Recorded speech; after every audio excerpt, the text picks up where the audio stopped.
Save on O'Reilly Brake Parts Cleaner. Get 2 cans of O'Reilly Brake Parts Cleaner for just $8. Valid in-store only at O'Reilly Auto Parts. O'Reilly Auto Parts. The following podcast may contain discussions supported by science that may be considered dangerous to some listeners and conspiracy theorists. Discretion is advised. The 3 Down Greencast is brought to you by Lucky Bastard Distillers, Saskatchewan's premier distillery, and by the Pile of Bones Brewing Company, brewed in the heart of Regina.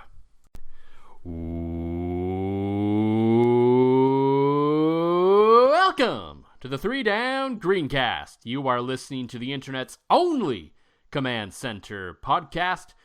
I am Joel Gasson with John Fraser as usual.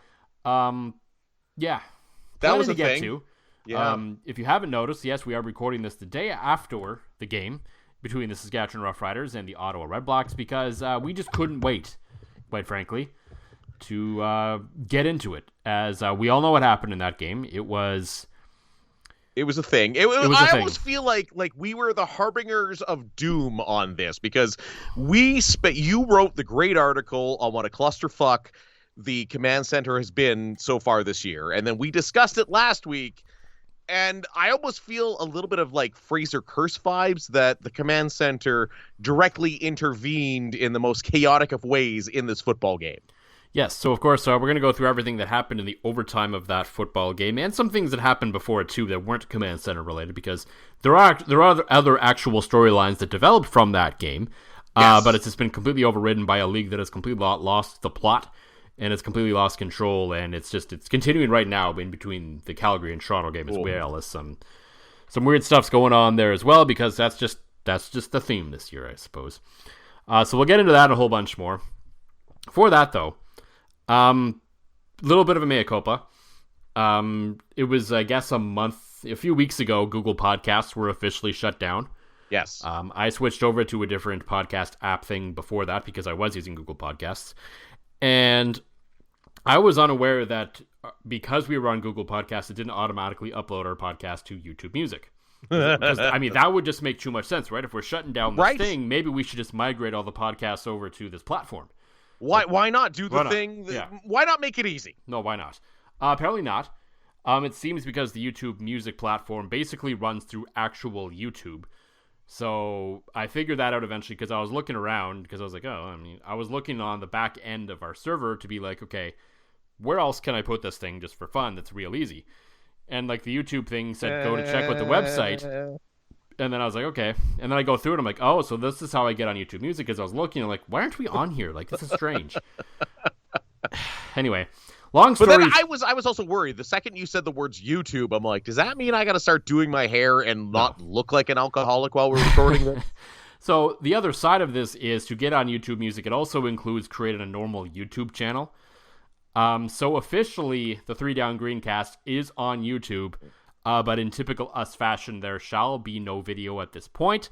I'm not going to say never on that, but we don't currently have any plans anytime soon to officially turn on the cameras and make you look at us. It is just not something we're generally into, but it is part of the way to get on YouTube Music. And if you are someone who I know, like John Fraser per se, who just kind of runs YouTube in the background at work, you can do that now with our podcast if you'd like. What are you talking about? If Boss Man Darren's listening, I'm never, ever on YouTube at work, ever. I said running in the background while you're working. No, that's fair. Especially because I found like an obscure Matthew Goodband performance from like 1998 from Coquitlam. So that's kind of been my background viewing for the last little bit. But now I guess I could listen for ourselves, even though I'm sure that the views will never pass more than 8. Now that we have a YouTube channel, though, so we've set ourselves a very low bar, but anything more than like considering most people I think are fairly set at how they listen to us. Anything more than like 2, I would be surprised. No, that's fair, and we haven't spent any money on a billboard to try to get you to listen on YouTube. No, and we won't. And just listen to us any way you want. I don't really care. You can use the link right on 3downnation.com if you'd like. I know some of you do that. Apple, Spotify, Pocket Casts, all the other sort of random podcast apps that are out there now. I mean, go for it. It's all the same to us in the end. And quite frankly, we're not really super concerned about it because we've had 7 listeners for I don't even know how many years we've been doing this. And we just kind of keep doing it. So remember, we are up to 8 now because we confirmed. Well, until recently it was 7. So right, for all those back years we've been doing this, it was 7. Now it's 8. So. That's right, and I feel like 8 because it's Bryce from Lucky Bastard. His girlfriend Hannah is forced to listen to us. It's a very reluctant 8, so we'll just stick with. We've got 7, sometimes 8 out of reluctance because she loves Bryce. We all love Bryce. We all love Lucky Bastard. So we are up to 8. I also think 7 is probably a safer number because I don't think everyone listens every week. Like, I know, especially, like, say, during the Olympics, I know Jacques misses some episodes. Right. He's very into that and he's very busy with that. So I'm not going to lie, and this is going to sound like typical, like, sexist man. I was super into beach volleyball today, so I don't blame him. But that's because... it was the gold medal match. And it was a great gold medal game, match. So. A former colleague of ours in Claire was calling it, doing a great job calling that game. So there was wrinkles, right? That's actually we had a post-work meeting that a bunch of us were hanging out at and saying like, "Oh, I was watching beach volleyball," and I'm like, "Yeah, except it was the gold medal game." And a former colleague was calling it. So I have the most reasons to watch beach volleyball. But silver for Canada. That's awesome. First ever appearance in the gold medal game for Canada in that, so that's cool. And not to get too off track because I know we want to get into it. Oh yes, I haven't reacted to a sport event in a long time, like I did that 4x100 men's relay, watching that live. Like the dog. You watched that live? I watched that live, and Mo was beside me, and I scared the shit out of him. Luckily, Kay was napping, so she didn't notice. But fair enough. No, because you texted me, and I didn't even realize that's what I texted you. That's when it was live. Then. No way. Yeah. Okay, that was awesome because I turned on the CBC, and I'm gonna steal your point that you made that Ron McLean. Mm-hmm. Not doing hockey is really, really good. Donovan Bailey was great. Like, so I managed to catch like them breaking down the race, which was super cool. Of course, everybody's going bananas lands. And then like after everybody's celebrating the unexpected victory, it's like, oh yeah, the Americans talk shit about us like at the Worlds and we just went and dunked on them. So that makes it, if there's anything better than winning gold, it's beating the Americans while winning gold. So and the Americans completely choked it away as they have in every 4x100 relay since 2000. So maybe we can all get together at Skydome in 6 months' time, and they can all come up lame again. Right? Every one of them will pull a hamstring when Andre DeGrasse turns on the afterburners. Oh no, we're all injured. I'll never forget. Like that's one of my most vivid sporting memories as a kid. Was that Donovan Bailey, Ben Johnson race at Skydome. Yeah. Like I still to this day, like I remember where I was when we won the Grey Cup in 1990. Like I was 4. I remember like that. Like of course I remember like when the Red Sox came back from 3-0 down to win the ALCS. I remember all of that, but like probably my youngest, most vivid memory is 100% that race and Ben Johnson pulling his hamstring. So yeah, let's go. Get him in Skydome. That was Michael Johnson, not Ben Johnson. Sorry, Ben Johnson was the guy who got busted for steroids. Listen, there's just a lot of Johnsons out there. Okay. Hello. Hey. Some of them take down high pole vault jumpers. One thing that did happen in that 4x100 though was the someone lodged a complaint against the Canadian team. But we don't know who because it was denied. So at least one command center did something right in the last little bit. So we will get into that and a whole bunch more. But as always, for the Pile of Bones Brewing Company, John, what is in the glass this week? I'm doing a Lucky Bastard double dip, so I hope you're drinking something from our fine friends at Pile of Bones. Little gin, little lemon, little lime, drinking that while having a Saskatoon berry iced tea while texting our friend Bryce to ask for another bottle of gin because I have a fantasy football draft next weekend. So it's all LB, our other great sponsor on my end. So I hope you are double fisting great products from Pile of Bones. I am not double fisting, but I am drinking one of the many Vienna lagers I still have left because I didn't give you half. Right, because I was supposed to take some home and then was way too hungover thanks to Bryce's pouring skills to even think about alcohol on the Sunday I drove back. Yes, Yeah, basically just a lighter version of a red. Probably the easiest way to describe it. You'll probably hear me a few more times with this one. Just to warn everyone now, I may just have to start promoting other beers just for the sake of it. I'm having another Vienna, but this is really good. Mm-hmm. I mean, in fairness, that's what we did last week, because we recorded during coffee time last week, Yes. not during alcohol time. Mm-hmm. This time we're recording during the Command Center Football League. As we'll save the rest of the league for the boys on the main 3 Down Nation podcast. But based on the chat, the 3 Down chat right now, it sounds like Calgary and Toronto is going swimmingly, as always. Unreal. So if for some reason you don't know, the Riders and Redblacks on Thursday night played to a 22-22 tie. And normally we are for ties. We're for chaos. We're for stupidity. I mean, we are for embracing the dumb. But this was a game that, until overtime, was a beautiful mess. It was not as entertaining as I would have liked, but there was a lot of stuff that happened that was worth talking about and made it somewhat watchable. Otherwise, it may have been one of the worst games in CFL history. But like you and I were texting, even though it was just 3-3 at half, there was field goal blocks in there. There was great plays defensively. Like, I get it. There's a lot of bad football that needs to happen at 3-3, but I felt like there was enough chaos in it with a monsoon raining down on the players that, okay, I am mildly entertained. Is this a classic? Am I going to rewatch this 4 times? No, but I've seen worse, especially the first half.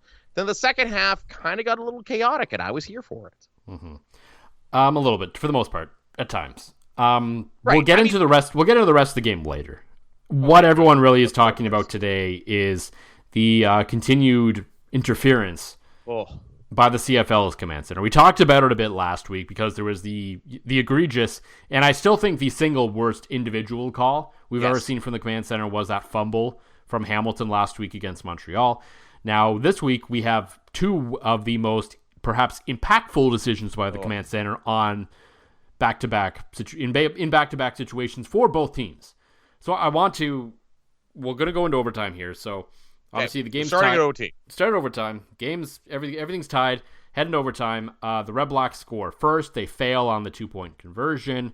As always, as Derek Taylor has on the stats, you should go first in overtime. The Saskatchewan Roughriders chose not to. And so they had to score a touchdown, and it was 3rd and 5 at one point. It looked like it was going to be a rough night. It was going to come to an end. Shea Patterson tries to hit Sean Bain Jr. on a 3rd and 5. It falls incomplete. The Redblacks start celebrating and start jumping on the field a little bit. But Corey Mace, very quickly, as he is right to do, throws out the challenge flag because in that scenario there, I mean, if he doesn't throw the challenge flag, the game's over. So right, you may as well do it, I suppose. I don't necessarily like the fishing, but c'est la vie, that's just the way the rules are set up. But I don't even know if he was fishing, because if you watch the replay, Sean Bain, before he's on the ground, is calling for Mace to throw it. Like, Sean Bain... but I mean, every receiver does that anytime they get touched. No, that's fair. But I mean, like, it looked like Sean Bain genuinely felt like he'd been interfered with, right? Yeah, for sure. And that's fine. And Corey Mace had coached the game well. He had that challenge flag, so he had that in his pocket, knowing that if something marginal happens here, he can go ahead and throw it. And to me, that's good coaching. Yeah, right? like, the coaching angle of it was fine. So they go and they review it, and at least based on the angles we saw on TSN. Now, I vaguely remember conversations in the past that the command center has access to some angles that the rest of us regular folk don't. Yes. So I hope they saw something that we didn't, because TSN's angles are all terrible from behind, so you don't really get a true sense of the play, in my opinion. Yeah. So it was pretty fast. It was bang, bang, and the panel made the point after the game. If you're slowing down pass interference that much to determine whether it was pass interference or not, it's probably not worth changing the call on the field. And so, in my mind, yes, it looked like McGee was a little bit early. I never really saw the play from the other perspective, where you could see the ball actually coming at him and when the catch is made and when the whole picture just wasn't there. So in my mind, before anyone thinks that when we talk about the other call, we're just a bunch of people complaining because the Riders didn't win, I would have ended the game there because I don't think there was enough evidence to suggest that was pass interference in my mind. Well, flip side, had they called pass interference on the play and Bob Dice challenged, then I would have said there's not enough evidence here to say it's not pass interference either. It was just kind of a caught in the middle play, and to me, that's one of those scenarios where the play on the field should have stand. Right. I would respectfully disagree, as That's I actually rarely do with this podcast. Maybe that's why we only have 7 listeners. We need to more disrespectfully disagree. Right, exactly. We need to go full Fox News and yell at you or something, right? Except I love you way too fucking much. I can understand why perhaps it was pass interference, but it's one of those plays where I'm not outraged if they decided to end the game there. It's not so egregious that I'm like, right. Oh my god, they got screwed, right? Right. It's not like that one that they didn't overturn against Winnipeg. To me, I was watching it and I had the benefit of I'd gone to a local establishment right after work to meet with my curling team. We were having a little preseason jamboree. And I had the privilege of watching it on 17 very, very large TVs. So I saw it and I'm like, okay, he's leaning on him. He's kind of there a little early. So it's like the Joe catch the week before. Where I'm like, it probably is, but I don't really know for 100% for sure. And to me, that's where the command center is supposed to land. Is if it's not 100% certain, the call on the field stands. Right. So I was also, again, influenced by the 4 Rider fans, 3 other teammates and 1 coach that I was sitting with. And I'm like, no, you're right. That's PA. So that one does. I know our good friend Jamie Nye has said I would have ended the game there. Yeah. I know. I also, if the game ended there, I don't think it was such an egregious of a miscall that I would be like, okay, that's it. Burn the command center down. I would see the same things that you did, but I did think it was PI. So I don't necessarily disagree with that one. Yeah. Mace had his challenge. It's one of those 50-50 calls that can go either way, basically. Right. And again, I think it was a good job of coaching. Mace had his timeout. He knew that it was, it's game over if you don't throw it. So throw the flag there. I thought Mace did a good job. Yep. I thought they got a second look at it. And for the record, just as a brief aside here, everybody I talked to, especially at work today, let's not blame anything we're about to discuss on that officiating crew. No, the crew on the field for the most part was fine. There was nothing that really stands out in that game that I was like, ooh, that's a real bad miss. Right, because again, as you and I have said, and we said it last week, I will say it again, the CFL has the best football officials out of the NCAA, out of the NFL, out of any league you find. And that's not hyperbole. I honest to God believe that in my core. So Tim Croker and his crew were not the fault of everything we're about to discuss. And again, I have friends that are CFL officials, so maybe I'm a little biased. Maybe you, the listener, disagree with me, but I think Tim Croker and his crew were excellent last night. And they were made to wear egg on their face by an absolute dog shit job by the command center that we will soon get to. Yeah. So, I mean, there was enough meat on the bone there. And then we got the real cluster. Oh, my God. So the Riders would score a touchdown on the play after the pass interference. They just missed the 2-point conversion, so it goes to the second overtime. They're forced to settle for a field goal. So it's on the defense's back to try and win this game. Right. They sacked... Which they almost did. That. Oh, my God. Which, in theory, they actually did. But anyway. Right. So the first down play, they sacked Dustin Crum. He loses a ton of yardage. Bob Dice challenges that play for roughing the passer. That one was a bit of a fishing expedition, as there was nothing really that hit him in the face or below the knees. Then on the next play, they sack him again, and he fumbles around midfield. The Riders recover. Game over. Dustin Crum goes to the locker room. The fans are on the field. The band is on the field. Everything is happening all at once. The ref has waved the flag, everything, and then, oh, no, the play is under review by the command center. Oh, God, here we go again. Which again, okay, it's a turnover, so you hear plays under review. That's normal. That's what the command center has established, that every time there's a turnover, they're going to take a look at it. And they're going to take a look at it to see whether or not it was a turnover. In this case, it was a clear turnover. Same thing. I'm sitting at the bar with my buddies going, wow, you guys just won. I actually made a joke. I'm like, well, nobody's going to listen to our podcast now because they won. But here we are, Joel Gasson. Yeah, so what happens is the command center can also buzz down for roughing the passer. It appears that's what happened in the situation. Wow. As we don't 100% know for sure. I mean, that's just what Paul Lappley said on the pregame show ahead of the Toronto game. I assume the league fed him that information. Oh, 1,000,000%. And they have not responded to anyone else. I know Jamie Nye has reached out to the league and has heard crickets back from them about that whole situation, what happened there. Save on O'Reilly Brake Parts Cleaner. Get 2 cans of O'Reilly Brake Parts Cleaner for just $8. Valid in-store only at O'Reilly Auto Parts. O'Reilly Auto Parts. When you need mealtime inspiration, it's worth shopping Baker's, where you'll find over 30,000 mouth-watering choices that excite your inner foodie. And no matter what tasty choice you make, you'll enjoy our everyday low prices, plus extra ways to save, like digital coupons worth over $600 each week. You can also save up to $1 off per gallon at the pump with fuel points. More savings and more inspiring flavors make shopping Baker's worth it every time. Baker's, fresh for everyone. Fuel restrictions apply. Save big on all your back-to-school needs, all in the Baker's app. Get tender USDA Choice untrimmed beef brisket for $2.99 per pound, limit 2. Then get 10 for $10 during our sale on items like Lay's Stacks, Rice-A-Roni, and Sparkling Ice Sparkling Water, all with your card. Shop these deals at your local Baker's, less than 10 miles away. Or tap the screen now to download the Baker's app to save big today. Baker's, fresh for everyone. Prices and product availability subject to change. Restrictions apply. See site for details. But anyway, so we get into it, and then the rest of the passer and the linebacker gets cut blocked, and he falls forward, and basically through the power of the offensive lineman throwing the block, runs in the dust and crumb below the knees. He's not going for the knees. This is not a Tom Brady situation. He's doing everything he can to avoid contact with the quarterback's legs. And he wasn't even heading that direction by his own accord. This was not like the Miles Brown one earlier in the game, which I know got some people worked up a little bit. Yes, he jumped over the offensive lineman, but then he was rolling early, and while I believe he was trying to get out of the way and trying to minimize the blow on Drew Brown, it still happened. So intent doesn't necessarily matter when it comes to roughing the passer, especially in that situation.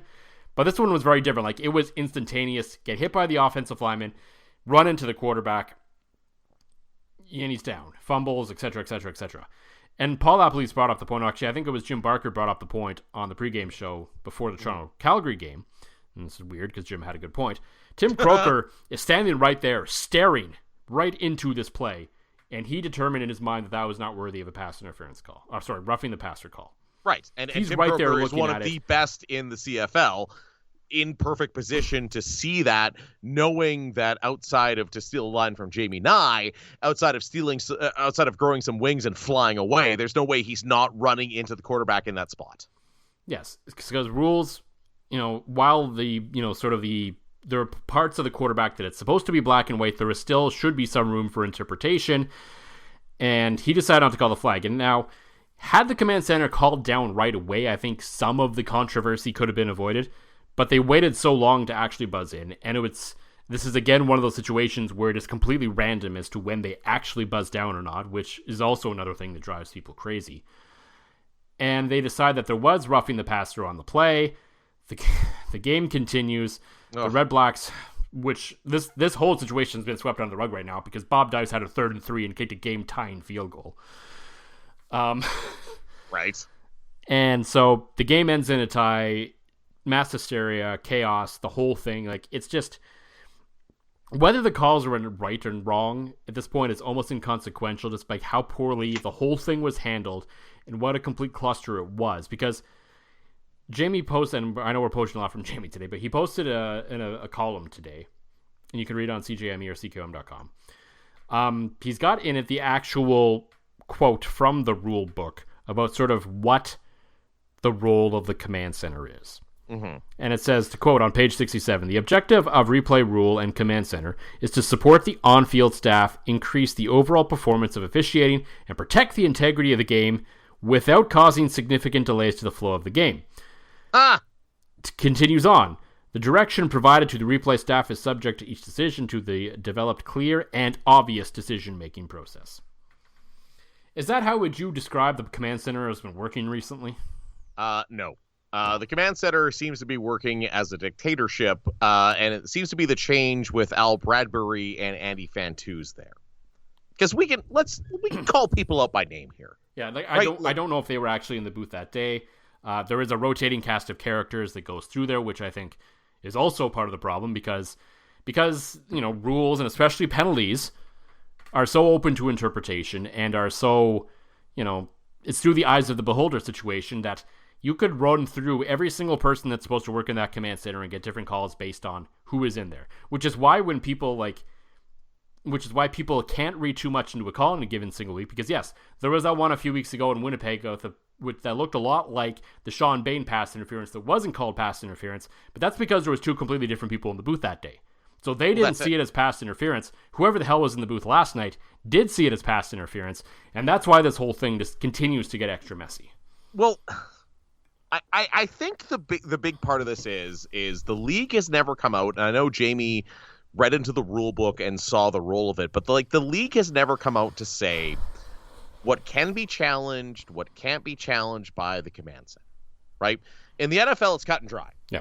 It's like, these are the rules that we can apply. So to me, it really smells of, okay, we have to review this because there's a fumble. Oh, by the way, we saw this pass interference call, and roughing the passer call. Maybe we kind of had the one on pass interference call, and there's some disagreements here, so let's even this up. It's like the old Subway commercial, right? I don't like it. No. I don't like it one bit, and I don't think either of us like it. I don't think any football fan likes it. Like, I'm at the point where, I'm on the verge of just saying get rid of the whole damn thing. Well, or establish a clean set of rules. Be like, okay, you can review who was offside when, you have a procedure penalty, right?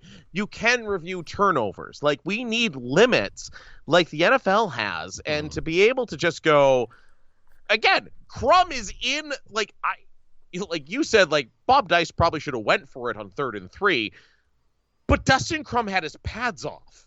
Like, that's how much this game was over from the Ottawa perspective.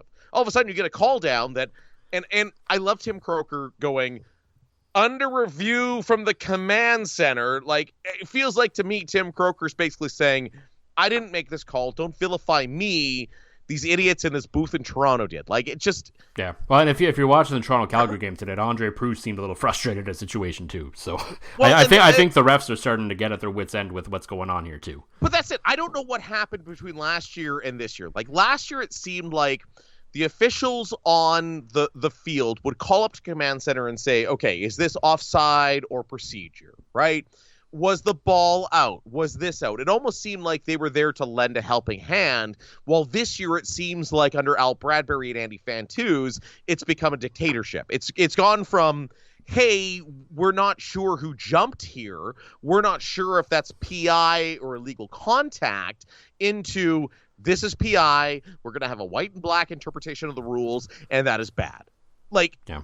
Again, football is the only sport, and I said this last week, the only sport that has a very gray interpretation of rules. You have this command center with a guy like, I'm not one to rip officials, but Al Bradbury was famous for not exactly being a fair official in the CFL.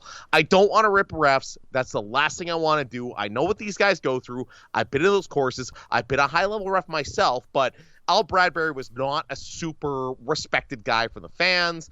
Andy Fantuz, you and I have interviewed him. Andy Fantuz is a great guy. Should you be putting a player in charge of this? Like, yeah, I don't know if players belong in there. No, players do not belong in there. You should have a bunch of officials that can go, okay, and you need to make it clear, and you need to make it clear to the fans. So you need to make it clear to the fans, like, right now, that what they can and can't do, because we are not even at Labor Day, and the command center is already dictating games for Montreal, dictating a game last night that caused Saskatchewan a win. Like, well, I mean, they would have won if the command center would have just done the job, right? Like, review that it's a fumble. It is a fumble. Let's get out of here. Like, yeah, I think ultimately one of the things, and it probably can't happen until the offseason now at this point, but one of the things they can easily do to kind of get this back in line is just stop reviewing penalties. Yes. I think the NFL tried it. They thought, okay, 1 year of pass interference challenges wasn't worth the headache it's caused to have this continue to be looked at. Penalties are just, other than like offside or no yards or something that is like a very clear marker, as you said, are very open to interpretation. Yes. And some of them, like holding, you can find on every single play if you want to. So yes. I just think it's a thing where it's like, okay, we tried this. It worked for a bit, but then we kind of pushed it too far, and now it's completely out of control. So that's it. We are not challenging penalties anymore. We're just going to look at turnovers and scoring plays, essentially. But it's funny, and I think that will hopefully rein it in a bit, and if it's still a mess, then just get rid of the whole thing. But I feel like the CFL, because of the quality of officials, the quality of people they had in the command center before, managed to do a very good job with the pass interference calls. Yep. I don't think there's been one that's been overturned that you're like, oh my God, that should not have been overturned. I think they've done a better job than the NFL, because the NFL tried it, they failed, it sucked, right? I don't hate that remaining. I don't hate it remaining. I do. Either you got to keep it where it is, or you get rid of all penalties. So there's no. I don't think there's a gray zone for this. No, but I don't think the command center. To me, you allow coaches to challenge if there was a penalty. The command center can't step in and say, oh, by the way, on that fumble, there was a penalty that we saw there. So Ottawa, who was a 2.5-point dog, all of a sudden gets the ball back. Yeah. I'm just saying. I'm not accusing anybody of anything, but gambling is involved now.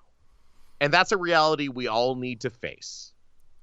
So to have that game and the way it did, and to have a lot of money riding on that, I'm not saying, but I'm just saying. Yeah, I mean, I would, yeah.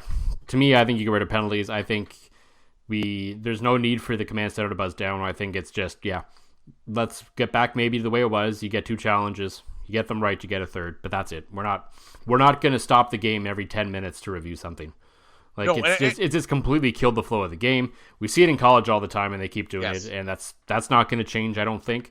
But there's just, and I understand it's professional sports, and there's a lot on the line every game, every play, and it's important to get things right. But at the end of the day, the CFL is an entertainment product, and if we are wasting so much time just sitting around waiting for the command center to get a thumb out of their ass, it's just not entertaining. It's just not entertaining. It's not worth the headache. We can all, it's like, let's say they don't review any of those plays last night. They decide, we see that Sean Bain play at the end. We say, okay, you know what? That probably was pass interference. It probably should have been called on the field. It wasn't. You know what? Refs are human. They make mistakes. Let's move on. When it happens in the command center, it's because if you're watching a bunch of replays and you still screw it up, that's just completely unacceptable, and that just causes way more confusion and headaches than, frankly, it's starting to be worth. Well, and it's funny, too, that every sport that has allowed too much power to a video review team always gets the pushback, right? Look at the NHL right now. Yeah, wow, the offside stuff's ridiculous. Oh, you're right. Comically ridiculous, right? The NFL did it for a year and went, nope, we're out. Yeah. Well, and I was watching some of the handball today, and their video review is, the refs come over onto the side and look on a screen for a second and decide yes or no and then walk back. Yes, and that's actually, you know what? I will give it a lot of credit. That is what happens in the National Lacrosse League. Yeah. That is what happens in the CEBL. Right? They don't have an omnipotent command center looking at it. You literally, when I do PA at Rattlers games, there's a monitor beside me that when there's a challenge, the referees look at the video, have a discussion based on the video, based on what they've seen, and then make the call off of that, right? You don't have Al Bradbury saying, nope, that's rough for the passer, and making the call from the command center. So to me, it should be a tool to assist officials, because there are calls that you're going to get wrong. There are calls you are going to doubt in your own mind. Any official at any level, whether you throw a flag, stick your arm up, whatever you do, there are times you have doubt in your own mind when you make that action and want to go, okay, did somebody get a better look at this than me? And I think that should be the role of the command center, that the officials on the field can activate it. But the way it's being executed this year, I fear, we've always made the joke that, as much as we would love it, the sickos would love it, that the Grey Cup is going to end on a rouge. To me, the thing I'm most scared of this year is the Grey Cup ending on a just complete dog shit call by the command center. Yeah. And I feel like that could happen. It could. Very well could happen. So it's just they need to put some rules in place. They need to be there for support. And outside of that, they should just sit in their little dark room with no audio and just watch the games. Yeah. And I mean, there also needs to be a lot more accountability out of there. If you're not going to let us in the discussions that they're hearing, then someone needs to come on somewhere and explain the calls. That's you just made the the bottom great line. point, because you were watching our favorite sport, Pesapalo, right? And there was a call, again, we go back to the bike call from last week, as this is slowly becoming a Finnish baseball podcast. So you had the bike call from last week that the official came on and actually explained what they saw, explained the call. So the league needs to start doing that. Just be more like Finnish baseball. Everybody in our life should just be more like Finnish baseball. Absolutely. And I think the worst part of this whole situation, now that we get into it, is it's taken away from what was actually a pretty gutsy effort from the Riders. It would have been real easy for them after getting embarrassed by the Edmonton Elks last week at home on a short week, traveling to Ottawa. Ottawa's on a bye. There's a downpour going on. Everyone is injured. To just fold the tent and say, let's get out of here.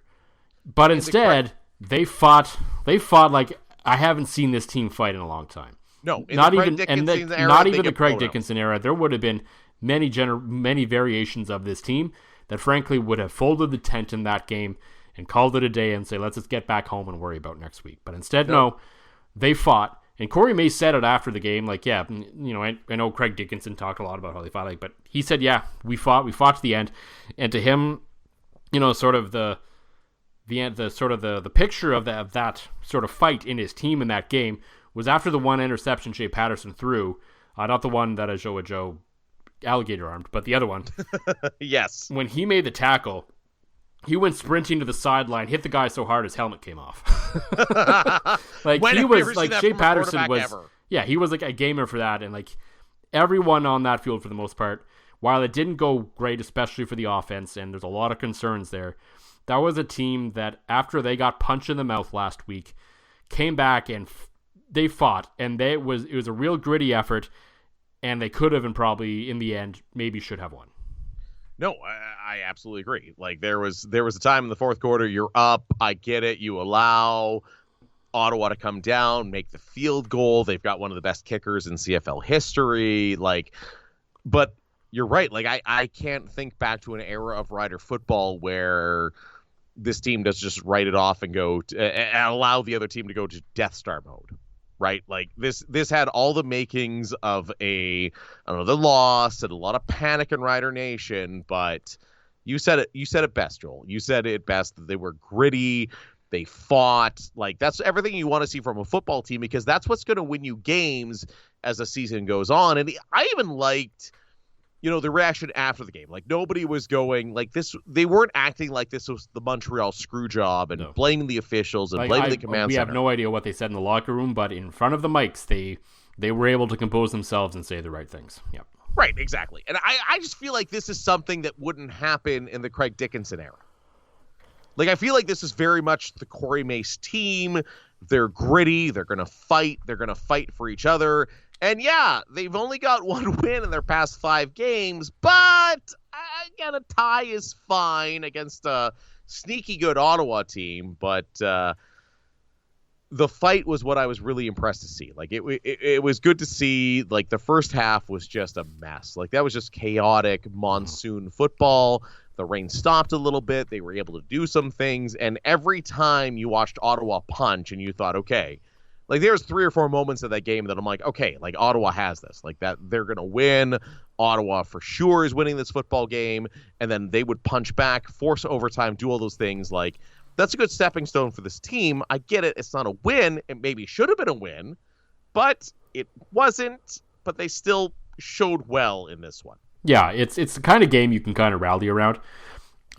We said we were going to learn a lot about this team after that loss to Edmonton, and I think we learned some fairly positive things. One issue, though, remains, I think, it's pretty obvious now this team needs Trevor Harris back to be competitive Yes. for the rest of this year. I believe Shea Patterson is a better backup than Mason Fine would have been. I think that remains true, but he is regressing a little bit every game. Granted, I will give him a little bit of a pass this week on the rain and all that sort of stuff, and he has been getting some tough drops. And the bad drop by Joe. Bad couple of drops. The number of drops the last couple of weeks aren't helping either. But at this point, the guy looks like a backup. He's, which is fine. You need that. You need the guy that you can trust to come in the lineup and help you sort of tread water if your quarterback's only out for kind of a short to medium term situation. But I don't know. I'm certainly not ready to turn the keys over to him should Trevor Harris decide he's not playing football next year. Oh, no, he definitely did not look good at all. So the Riders and Jeremy O'Day needs to put that in the back of his mind that I need to find a long-term solution in the quarterback, because I don't think Trevor Harris is going to be that guy long-term for this team, right? I mean, his age just says it. But at the end of the day, it's funny because, again, the CFL using a point system. As we record this, Saskatchewan is first in the West on virtue of having 11 points to BC's 10. So it's not all bad. When you need mealtime inspiration, it's worth shopping Baker's, where you'll find over 30,000 mouth-watering choices that excite your inner foodie. And no matter what tasty choice you make, you'll enjoy our everyday low prices, plus extra ways to save, like digital coupons worth over $600 each week. You can also save up to $1 off per gallon at the pump with fuel points. More savings and more inspiring flavors make shopping Baker's worth it every time. Baker's, fresh for everyone. Fuel restrictions apply.